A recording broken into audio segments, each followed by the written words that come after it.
Hey, this is Molly Patrick, and you're listening to the Clean Food Dirty Girl podcast. We are all about helping people eat more plants and celebrating imperfection as we navigate life's messiness. Hey there, and thank you for listening to this episode of the Clean Food Dirty Girl podcast, where today we are diving into the mysterious and wonderful world of sourdough.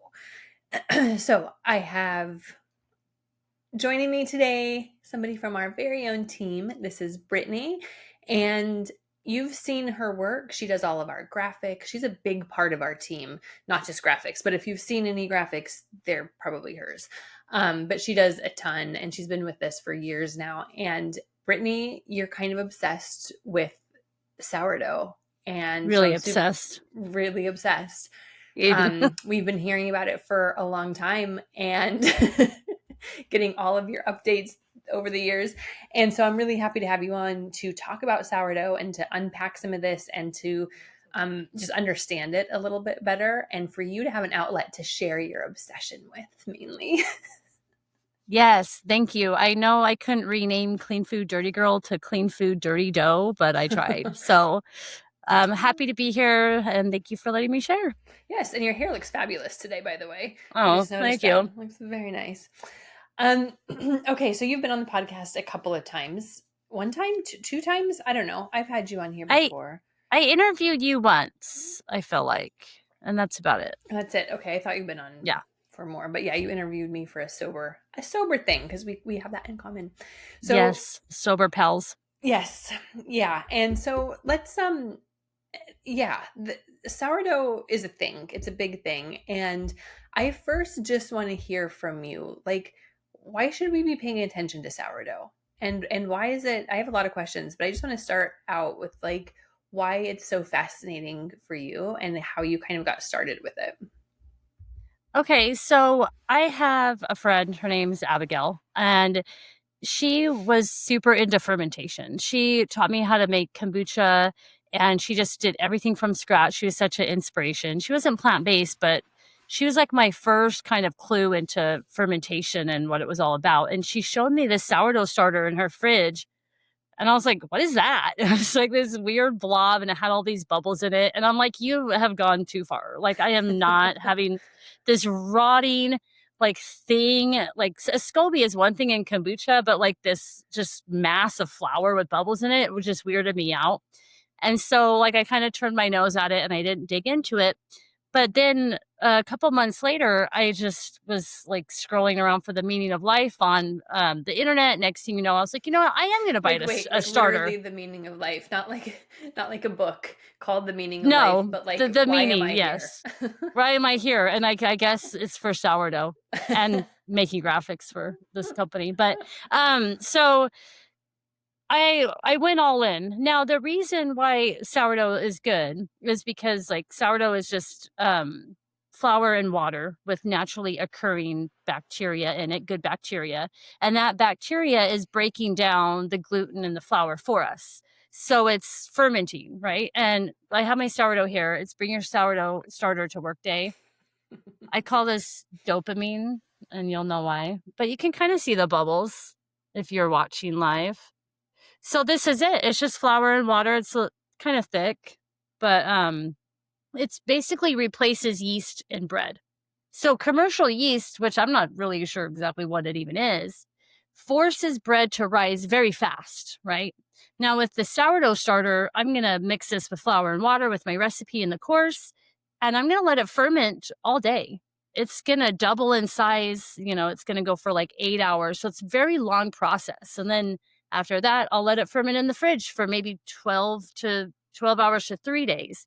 So the process of bread making with sourdough can be a lot longer than commercial bread. And I think that's why so many people have a harder time with commercial bread, because it's pushed so fast and the yeast makes it rise fast. And there's that natural breaking down with fermentation. So that's kind of like a high level overview. So the yeast is kind of like a shortcut, kind of, to make it rise faster. So for sure. And this is wild yeast, right? So talk about wild yeast. It's the yeast and the microbes that are naturally in your environment will be in the starter, and that feeds eats the bacteria or eats the flour and breaks down the gluten for you. Interesting. Yeah. So there's bacteria in all of our environments. And so how does it work? Does it like this might be a really dumb question, but like does the sourdough starter or whatever just attract it and it is it airborne bacteria? Like what is it? Do you know? I'm pretty sure it's airborne, and some of it's coming through the hands when you're like mixing the bread. But I honestly don't know a ton about the science. I just know that it bubbles and it's like alive. It's its own little, it's like my little buddy. It's like the only kid I have that doesn't talk back. And what's really funny is when you feed it. So let's say I have this jar, right? And I feed it and it's going to double in size if you're watching. I would have it on the counter, right? And I told my 8-year-old that he had to burp the sourdough every day. And so he'd come up and he'd lift it. And when I'd see him lift it, I'd go, so it was like our living thing. But, I'm not the best at explaining it. I just know it's just amazing. It's just like natural yeast. Yeah. And my sourdough is going to have a different makeup than your sourdough starter because yours lives at your house with your environments and your naturally occurring stuff in the air. But it's pretty fascinating. It's just like the miso that we did, the miso workshop that we did. And everybody's miso is different because it's coming when we were doing it, we were using our hands to mix the chickpeas and the salt. And so that bacteria from our hands is going to make it unique to us, which one of the things that this podcast isn't about miso, but since we're on this topic real quick, the person, Yuko, who is teaching the workshop was saying that it's so beneficial to eat miso that you've made with your own hands because it literally has your bacteria in it, which is pretty cool. So you mentioned course and I knew that you were making sourdough, right? Because I would see your updates on Facebook and in the group and we'd just talk about it. And I've seen the loaves that you've been making over the years have gotten so beautiful. Like they could just win sourdough prizes. They just look like these beautiful loaves. And so when you mentioned putting together a sourdough course, I was like, that sounds great. And it sounds really complicated. And one of the things, I'm kind of fast forwarding a little bit, but I have seen now in the Facebook group, people posting loaves that are so beautiful. And I'm like, wow, They did it like with that course. And they hadn't been, long time bakers or doing this for a long time. And so they followed your instructions that you did an amazing job with it. And you did videos for each step and really held people's hands through it. And through that, I'm seeing all these beautiful loaves that people are making. So kudos to you for putting this whole process in a very well designed and well laid out program for people to follow along with who are kind of brand new to this and who are not wanting to get in the weeds with this, because it does seem like it could get really complicated, but you make it easy. So can you talk a little bit about the stuff that you learned throughout this process and kind of how you came to the conclusion that okay, I want to do this in a way where you say you don't have to quit your day job to do this? Right. Yeah. So the sourdough course is awesome. I am a little jealous that these dirties are pulling loaves out of their oven that look that good that fast. I'm like, oh, dude, mine look like ass the first few times. They've always tasted good. That's the thing. It's really hard to fuck up sourdough. It really is. But I didn't really realize that until, years down the road. But yes, I love seeing their updates. I wanted to share a couple of their sourdough names that I've seen come across. We have my starter's named Dopamine. And I wanted to read off some of the starter names from the dirties that bought the course. We've got Leonardo, Jasper, Doreen, Dolicious, Dolly, Doe, Bob Dolan, Belladonna, Baby Girl, All You Need Is Doe, Albus Dumbledore, Mary Gold the Leavened, aka Mary, and Easy Peasy. Easy Peasy, that just brings me way back. So I just want to share that real quick because it's such a fun community element to it. And I think that's half the fun of sourdough too, is like once you get started, you're like, hey, you want to make sourdough? Like, you want some of my starter? You like meet in the parking lot and give your friends your starter. And yeah, either way.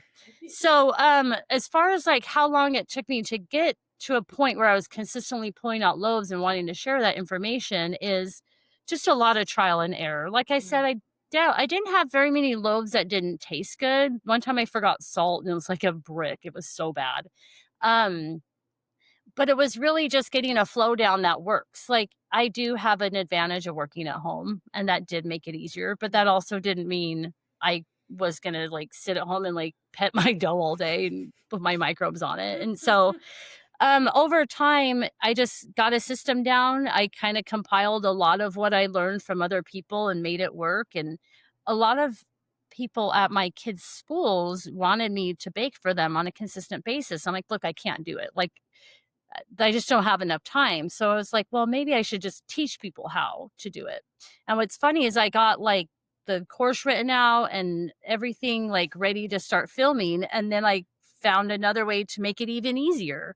So there's a lot to say about years of experience. And I'm not a baker. I never went to school for baking. I don't consider myself a baker.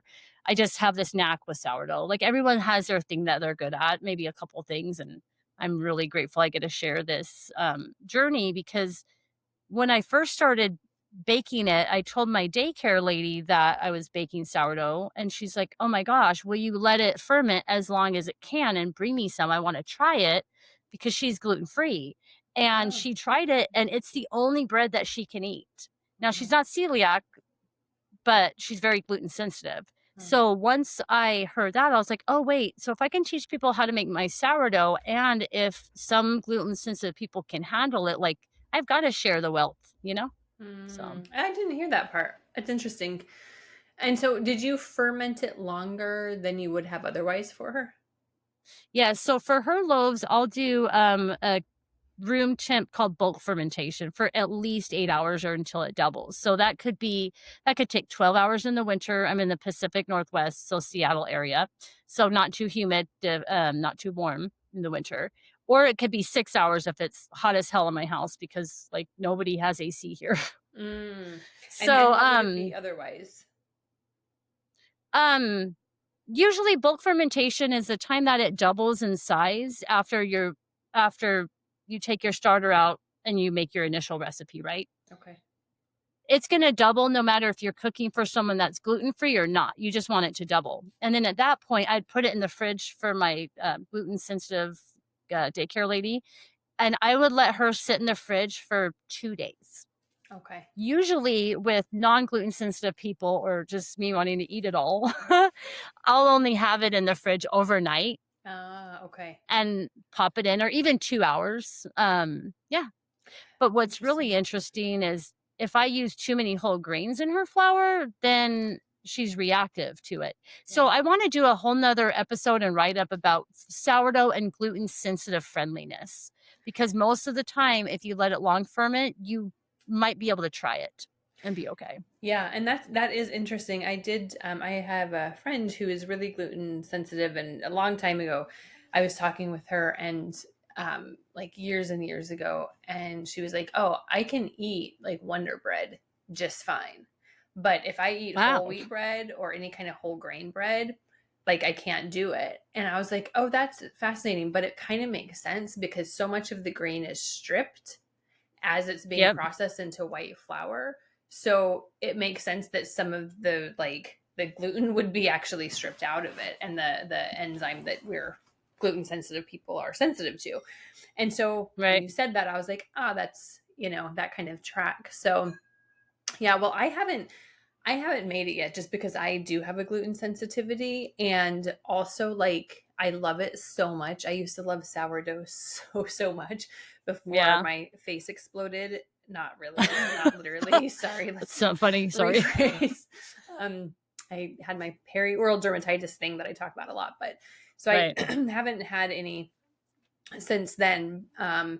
But when I come to Seattle in December, I want a loaf of your gluten sensitive daycare lady bread. Yes, daycare lady approved. Daycare lady approves. sourdough because I want to try it and see what happens.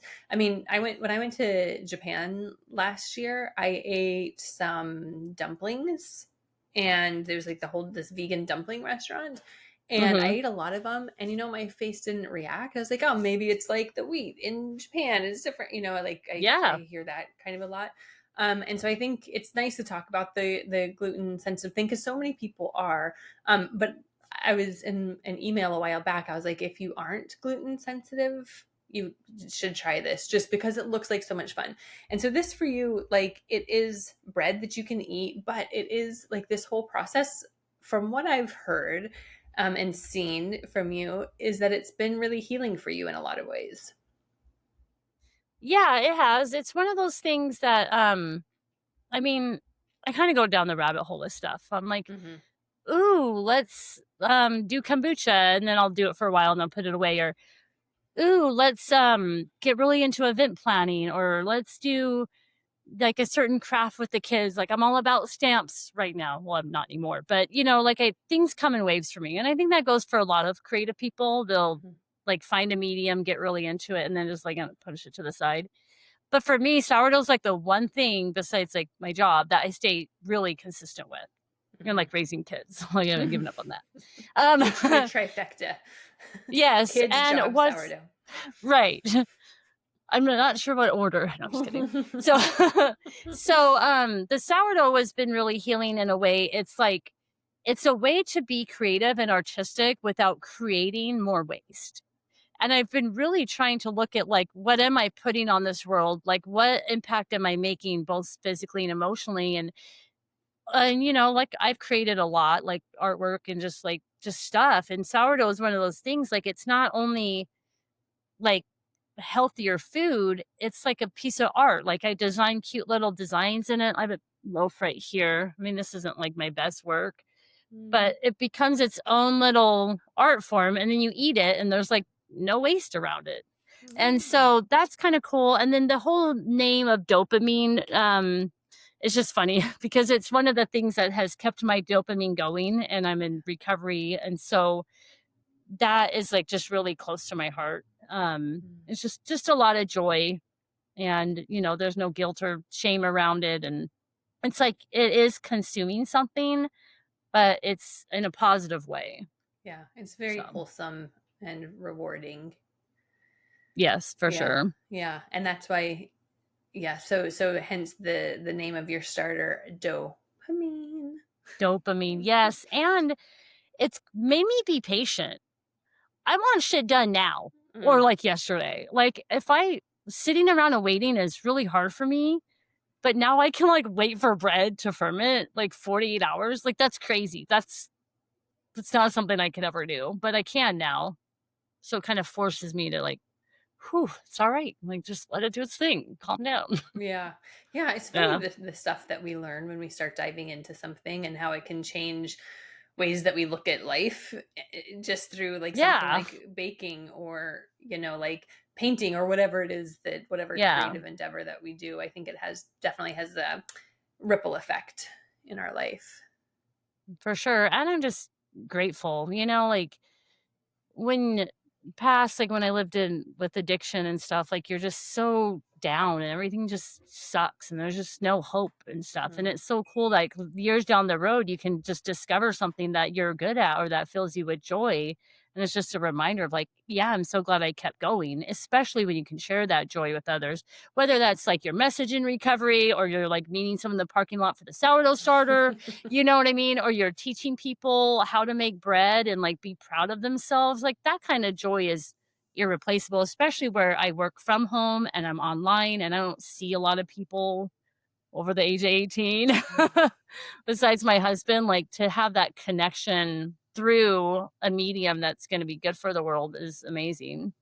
Yeah, yeah, that's all. Yeah, really, really hits home. And it's also something that you do with your hands. And because we do Mm, work online, like so much of our world is digital and it's just clicking buttons yes. and like we have a little inside joke on our team. Like our jobs are just clicking buttons and it depends on, Yes. what order we're clicking them in any given day. And Right. so I really appreciate that this is something that you can like get your hands dirty. And that's why I love to cook and love to batch, because it's something tactile. It's something I can do with my hands, with my eyes, with my senses, and really feeding that part of us, because we need that. Like humans need that. We're not meant to be digital all the time. And so it's a really great thing to like actually physically do something. Yeah, for sure. And it's just such a process, which is so fun. So yeah, I'm on the same page. Okay, so tell us, what is one mistake, because you've seen people go through this process now, you've taught people how to do this. So what is one mistake that you see people who are new to this making? I don't know if I can pick just one because there's a lot. So it depends on where you're at. Like if today you just tuned into this podcast and you never thought about making sourdough before, I would say the first thing is don't feel like you have to go buy a ton of stuff all at once. Like there's bread ovens, there's sourdough houses that are like controlled temperature. Like, yeah, maybe if you live in Alaska and are powered by a generator, you might need that. But you don't have to buy a lot. Um, there's a lot of like proofing baskets you can buy that you don't need. It's a lot. So just really streamline and think the most thing you need is a starter, some pans to bake it in, some tea towels. We give you a whole breakdown of what you need, what's nice to have and what you don't need in the course. Another thing is trying to make their own starter. So you can make one of these from scratch.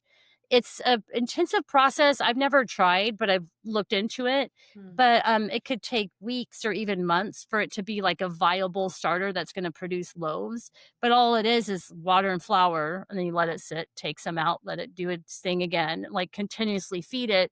So if you start at that point, you're going to get frustrated, right? Because you're not going to be able to bake for weeks, maybe even months. Or this is where when you're making a brand new one, that's where it's a likely chance that mold might get in there because you're creating it from scratch, right? So really just getting your own starter, or getting a starter that has already been like mature or fresh, or you have a friend that makes one, or you have you order it online. There's a couple places online you can order them from, or you can get dehydrated starter from natural health food stores. I would definitely go that route. And then if you like baking sourdough and you really want to be like, hey, I made this starter from scratch, it's my family heirloom and I'm going to pass it down to everybody I know, then try that after you get a sense of what it is to bake the bread. Mm-hmm. So those would be Okay. the two mistakes: trying to make your own starter and buying everything. Yeah. That you don't necessarily need. Yeah. Mm-mm. And you do a really good job in the course of breaking down, like, okay, listen, this is what you need, this is what you don't need, this is what's nice, like you Right. said. And then you also have resources to like where to buy the stuff that you need. Like where would one buy a starter or find one, or what starter is like, which is there more trustworthy starters than others? So you have good resources to the stuff that you have had success with, which is Right. helpful, because then you're not kind of starting from scratch figuring this all out. So we can all like Right. learn And from your learning curve. And people love to give starter away. I've seen a couple dirties that bought the course that asked a bakery if they would share starter, and they gave them some. Like, that's amazing. I asked, I think, the Alaskan Sourdough Company when I was in Seattle, and they're like, no, we're not giving you none. No shade. I'm just letting you know, not everybody will do that. But if you have a friend that makes bread, they're usually more than happy to share. Yeah, you gave some to Tammy, didn't you? Tammy from Yes, our I did. team. Yeah, Yes. recipe developer Tammy was here for Planet Expo in 2024, and I had my little jar of sourdough starter, and her mom bakes from the same one. I started a thing called a sourdough cult, which almost all my sisters, I have 11 siblings, and most of them are sisters. And so most of them bake with the same starter as I have now. That's so It's so cool. fun. Yeah. And Yeah. then so your starter, right? Is it like the little starter you showed us? What you're going to do is Hmm. just save some of that so that you can use it over and over and over again. Right. So let's say it was my bake day. I usually bake 4 loaves at a time. I'm going to use quite a bit of this. And whatever's left in the jar, I'm just going to feed it with flour and water. and then it will double in size, and then it'll be ready to use for the next time. So it just keeps going and keeps going and keeps going. So yeah, and you only need a little bit. You could use, a tiny bit of this. I have a jar here if you're watching, but just even a spoonful of this will, if you fed it 500 grams of flour and 500 grams of water, that little bit of a starter would make all that flour and water active and bubbly. It's fascinating. You're making me want to try it. I haven't tried it yet, but you're making me want to. Yes. Okay. We'll do a long ferment for you when you come, and I'll give it to you towards the end of the trip, and then just eat it when you get home. Yeah. Just in case. Just in case. Don't want to ruin anything. Right. Yes. Well, I mean, my worst case scenario is I just have what looks like acne on my skin, and it's itchy and irritated. So it's not like I want to have to go to the hospital or anything, but it's just, well, that's good. It's just annoying. But yeah. And sometimes I do eat gluten sometimes, but it just has to really be worth it. Right. Like, this will be worth it. Yeah. Let's see. Let me ask you a few other things. Talk about your flour mill. So a lot of people will buy flour, like ground flour, pre-ground flour, but I saw that you kind of took it to another level, and you actually have a flour mill that you grind your own flour with. So what's that been like, and tell us about that. So that's kind of another rabbit hole. So basically, there used to be flour mills all around the country, like hundreds and hundreds of them, probably way more than that. And when you wanted to bake, you went to the flour mill and got your flour ground, and you went and used it. So flour grains are like wheat berries. Actually, here, I'll go grab some. We can edit this. Hang on. Show and tell. Or we can just leave it in, and I can talk while she's gone, because I can usually yap on for a really long time. I actually have my best friend growing up. Her dad had a flour mill, and it was like a crank kind that he like attached to this like post, and it was like had this big silver metal handle, and so he was milling his own flour since like the 80s. I'm just talking about my neighbor's dads, or my best friend growing up, her dad that did his own flour, and he still has that thing. So that's amazing. So this is like a whole wheat berry. This is hard red winter. So winter is when it's planted, I believe, or harvested. I'm not sure which. But these like wheat at its, whole form, once it's dried, are just these little berries. They look like thicker pieces of rice if you're not watching. So what the mill does is it breaks that whole thing down and makes it into flour. Well, that isn't very shelf stable if you just mill it, right? So the natural oils and the nutrients in there would cause the flour to go rancid very fast. That's why you'd go get what you needed milled, use it, and then come back when you needed more. Well, that wasn't going to work for the Industrial Revolution or agriculture and having things on shelf stable for a long period of time. So what they did to flour is they took the bran and the germ out of it, which contained, guess what, most of the nutrients. But it also made it so they could sell the bran back to animal feed stores and then use the rest of the shell or whatever was left to grind up and to feed us flour. Well, what happened is, it was shelf stable, but it was devoid of so many nutrients. Then the government came back and said, hey, you need to put some of those nutrients back in there. Like, this is a problem. And so that's why flour is enriched with like riboflavin and different things. So, when you mill your own flour, you're getting the whole grain, the whole form. You just need to use it quickly. Like, I'm not even saying it won't even last on your counter for more than a few days. Now think of the last time you bought a bag of flour. My flour before I started baking sourdough would be months old, and I'd still use it. So that goes to show how far away we've gotten from wheat and grains from its true form. So the flour milling, it's not cheap. If you get like a hand operated one, those can actually be super expensive too, but I love that because if the power went out, you can still be grinding your own flour. I don't make 100% freshly milled flour loaves because it just doesn't behave like regular flour does. Oh. But what I usually do in any recipe that I'm making with flour, I'll make sure at least 25% of it is freshly milled. So some of that whole grain is in there. But again, like this is about not quitting your day job. Like I don't have time to play around with some finicky, freshly milled flour. Like it's either going to work or it's not. But it is exciting and it does mill rice, lentils, Oh, cool. chickpeas, like Yeah. it will mill anything. Some spices. You don't really want to mill like flax or chia or anything like that's super wet, but yeah. Yeah. That, and you could do that really like if you're making pancakes or something like that you're going to make right away. Um, and I'm sure, does it taste a lot different when you use Yes, freshly it's milled flour? earthy. Mm-hmm. It's earthy and like nutty, and I love it. So things don't rise as much. I've tried a few recipes where I switched it out 100%. Um and it doesn't rise as much. It's not gonna be as fluffy as you're used to, but, we just gotta see where we're at. Like, if we're used to eating these commercial processed fluffy white goods, yeah, a loaf of freshly milled flour is gonna be like, "What is that?" But my Mm-hmm. kids ate everything I made. I Mm-hmm. milled oats fresh, and I made our caramel pumpkin pie breakfast cake from the Portal, which was so good. Mm. I made some pumpkin bars from Mill Plan Club with 100% freshly milled flour.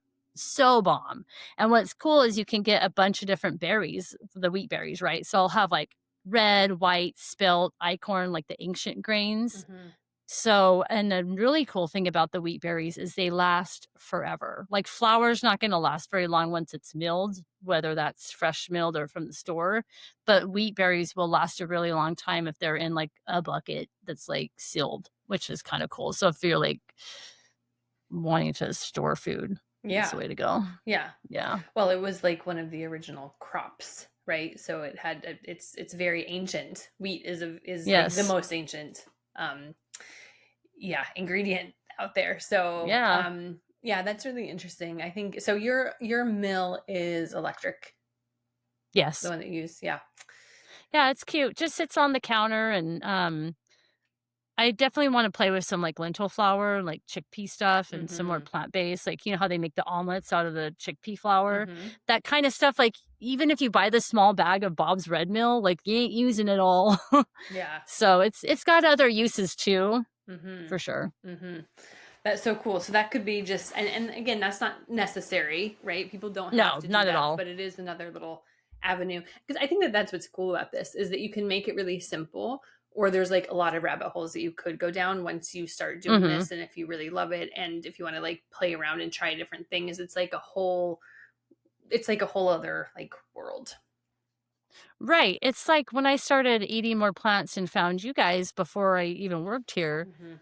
I was like, "What the hell? Quinoa?" And I pronounce it quinoa, and, like, this whole new world opened, like, there was all these grains and all these fruits and vegetables, and it's just amazing, and then once sourdough started, like, it opened again, so it Mm. is really cool, like, yeah, I love it. It's very good for the soul to discover new things and to be surprised. And that's one thing when I was really switching to a like specifically whole food plant based diet after I had been vegan for a long time. I started going to farmers markets and other markets, and I would look in the produce section in a whole different way. Be like, oh, there's Yes. veggies here that I've never even thought about trying because when I was eating a more processed diet, I would just get like the usual handful Mhm. of like lettuce, cucumbers, tomatoes. But then once you switch to eating really whole plant foods, you start to notice like, oh, well, what is that squash? Like, what is this like kohlrabi? What can I do with that? Like all of these things Right. then come up and you just discover this and your world expands. And I think that it's a like having your world expand in some way, it's like one of the best things that can be it brings a lot of joy.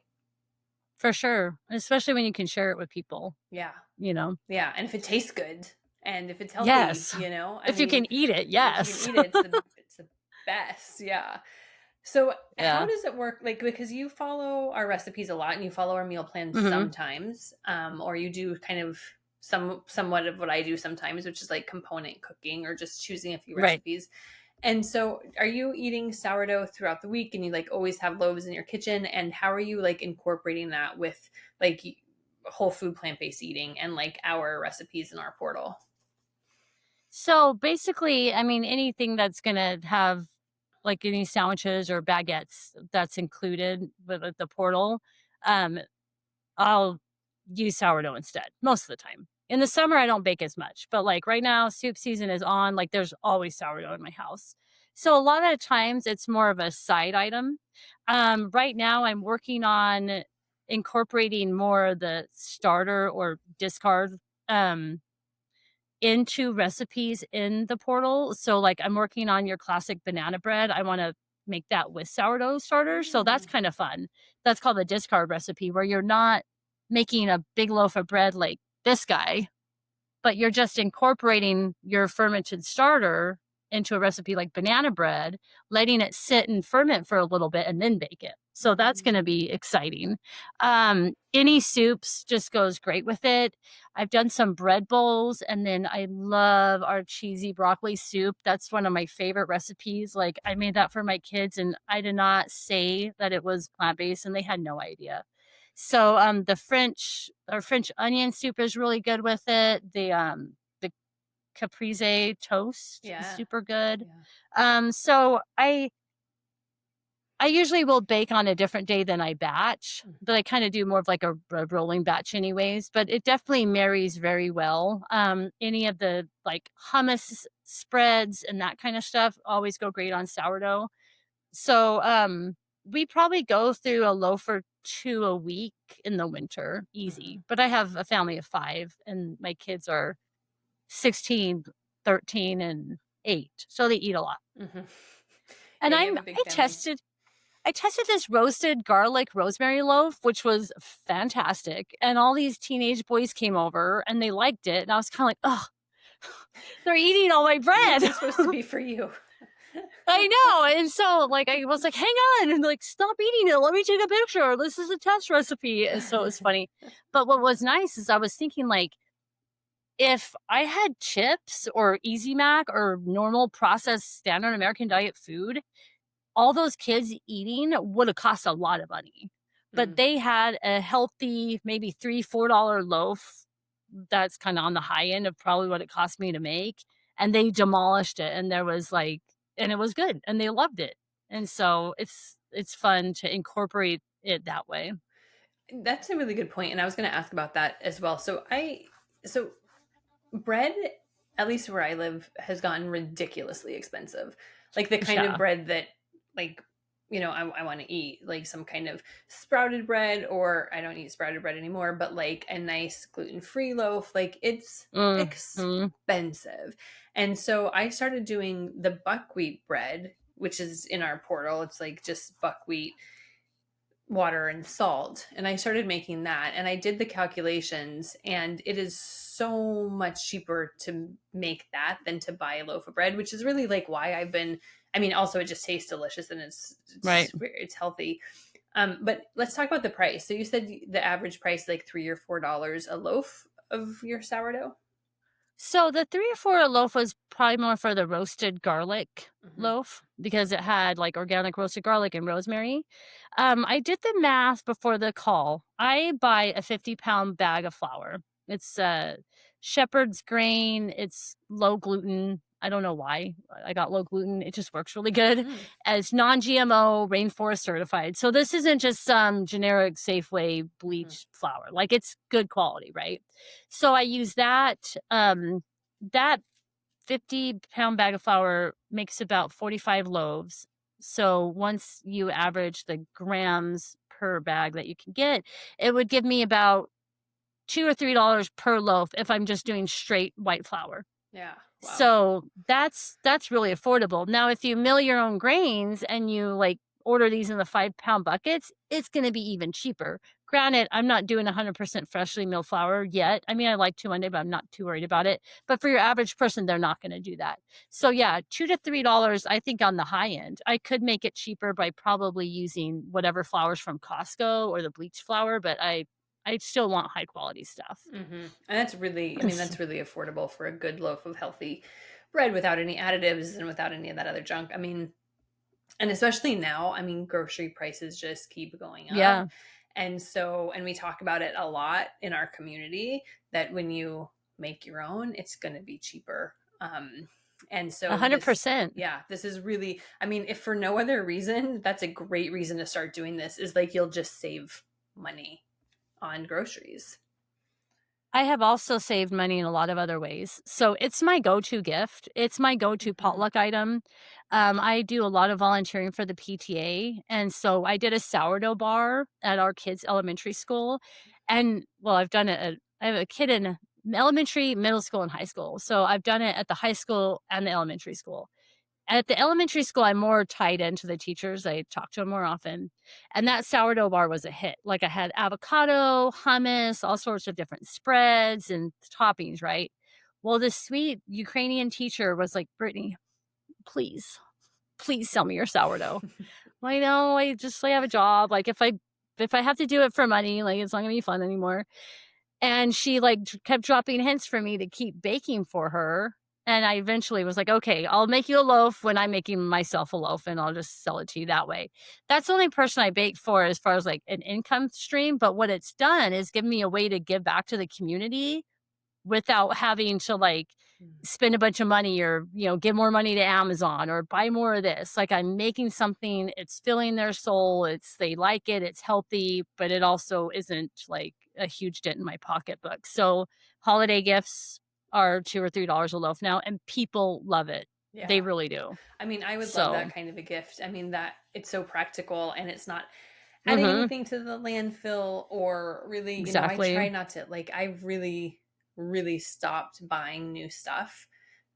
This past year, I made it a point, like, I'm not going to buy, if I buy clothes, it's either going to be very um, like sustainable or it's just going to be Right. used. And just not buying anything that I don't need because we just get so caught up in buying shit we don't need. And there's enough stuff in the world. So by Yeah. making your own, that's just another, I mean, it's so much less packaging even to make your own bread than to buy bread, or make your own Right. dinner than to buy a packaged frozen thing. And you're right. I mean, I would love to get that as a gift, and that's a really affordable one. And it's wonderful because you make it and it's from you, and so it has a lot more meaning to it than just buying some random thing at like Ross or something.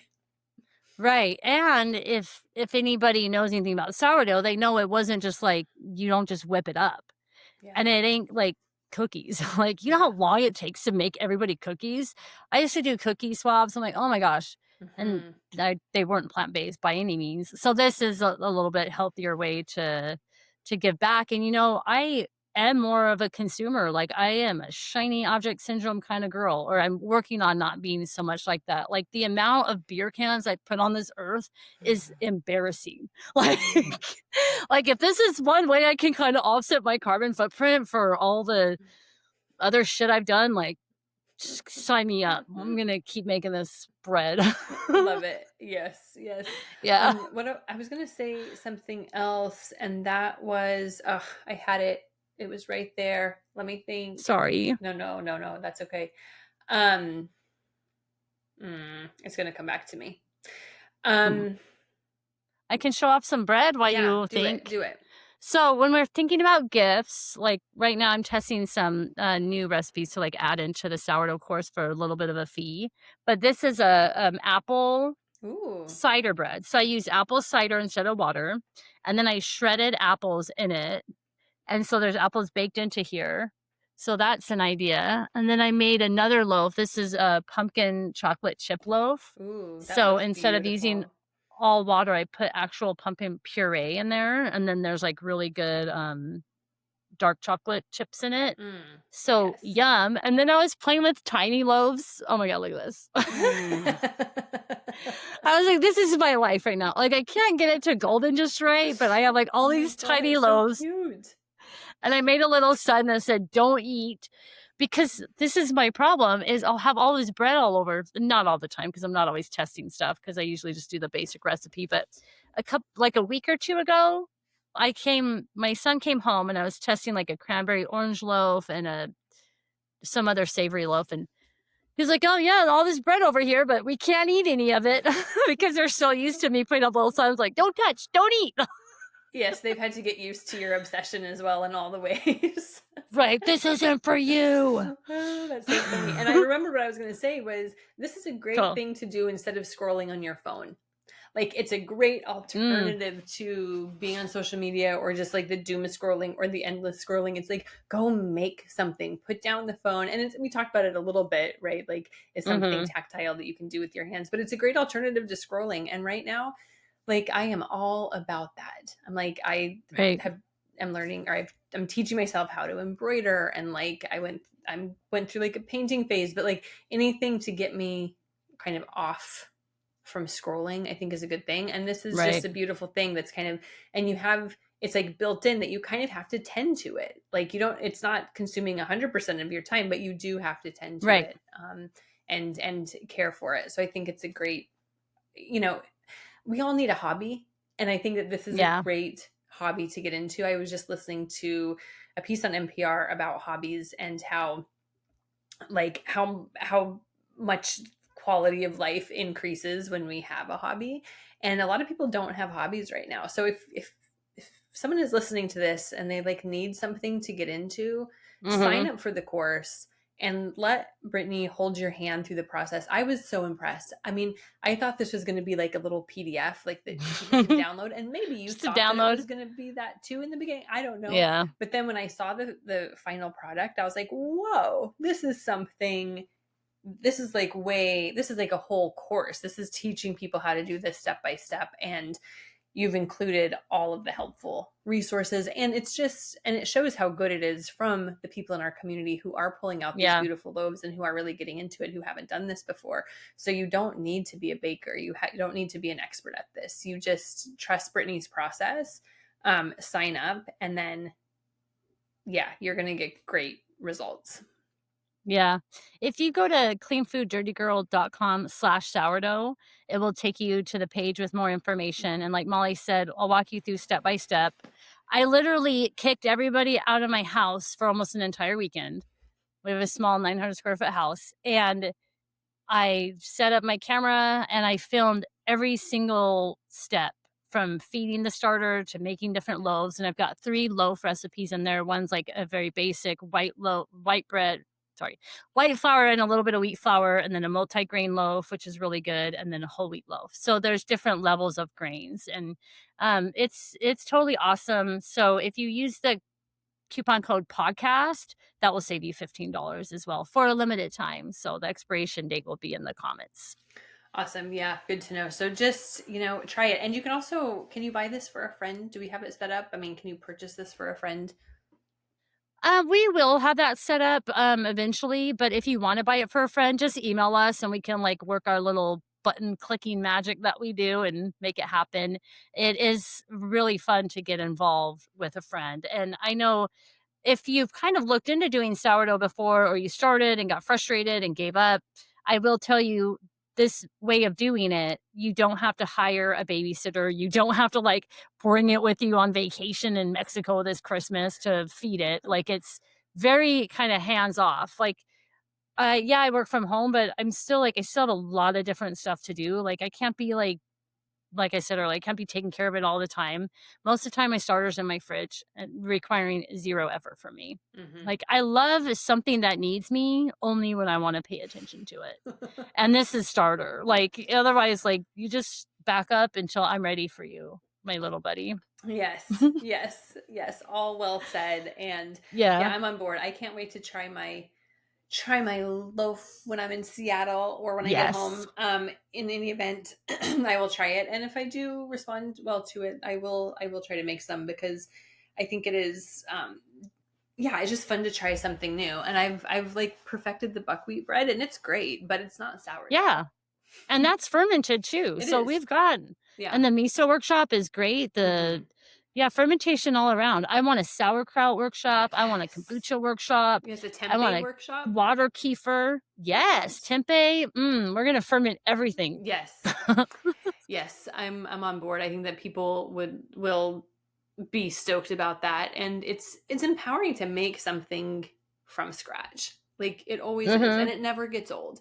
Even when I'm batching like a meal plan or one of our recipes, like just making a soup, I'm like, oh, there wasn't a soup and now there is. And I made it happen. Yes. Like it's just, there wasn't a loaf of bread and now there is.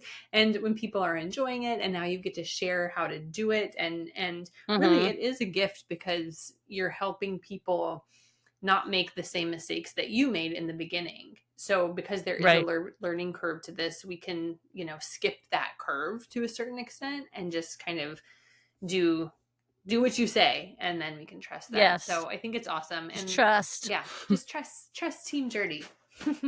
Yeah, I mean, I did a couple like training sessions in person with some people, and I'm like, I can't be doing this. Yeah.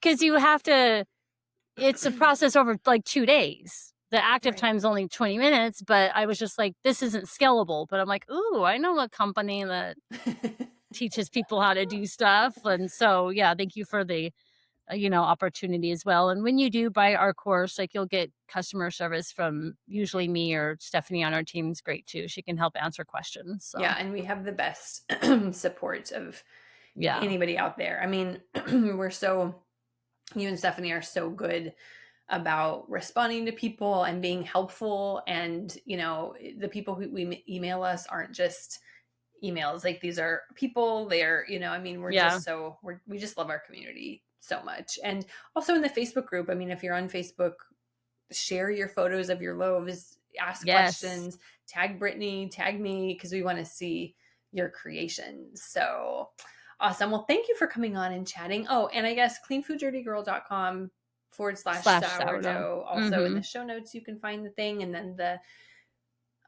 coupon code podcast, you can do that at checkout to save $15. If you do it soon, it will expire at some point. So yeah, that's right. Yeah, that's it. Anything else that we need to know? Any last things you want to share before we wrap up? No. Well, I guess once you have access to the course, it's yours. There's no extra fees or whatever. You'll be able to like grab the information anytime. Most of it's downloadable. So that's pretty much it. I mean, I would definitely hop in and try it and tag me. And I think you're going to be somewhat obsessed like I am. Awesome.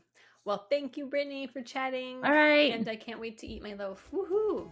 Yes, Molly's loaf is coming soon. All right, bye. Did you know that Clean Food Dirty Girl has a club? We do. It's called the Clean Food Dirty Girl Meal Plan Club.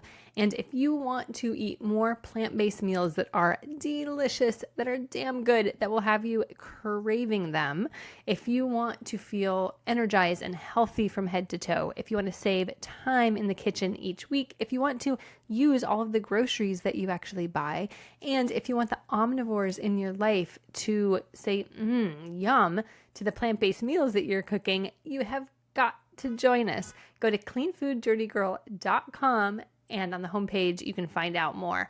I would love to see you in the club. It is the best. Come find out what all the buzz is about. It is life-changing, and I would love to have you. Thank you for listening to this podcast and for being in our sphere. If you can rate and review this podcast wherever you listen to them, that would be badass. Thank you so much for spreading the dirty love.